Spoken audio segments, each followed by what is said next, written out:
स्वात और गिरदोनवा में ज़लज़ले के शदीद झटके, लोगों में शदीद खौफ व हरास फैल गया। मालाकंड में भी ज़लज़ले के झटके महसूस किए गए।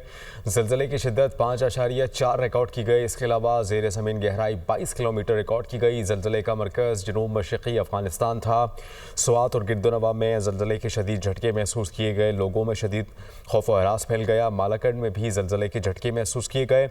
ज़लज़ले की शिद्दत 5.4 रिकॉर्ड की गई, जबकि ज़ेर ज़मीन गहराई 22 किलोमीटर थी। ज़लज़ले का मरकज़ जनूब मशरक़ी अफ़गानिस्तान बताया जा रहा है।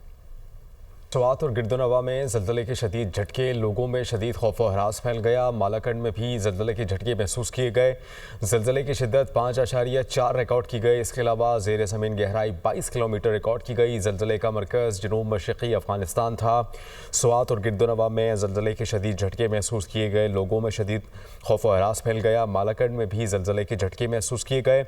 ज़लज़ले की शिद्दत 5.4 रिकॉर्ड की गई, जबकि ज़ेर ज़मीन गहराई 22 किलोमीटर थी। ज़लज़ले का मरकज़ जनूब मशरक़ी अफ़गानिस्तान बताया जा रहा है।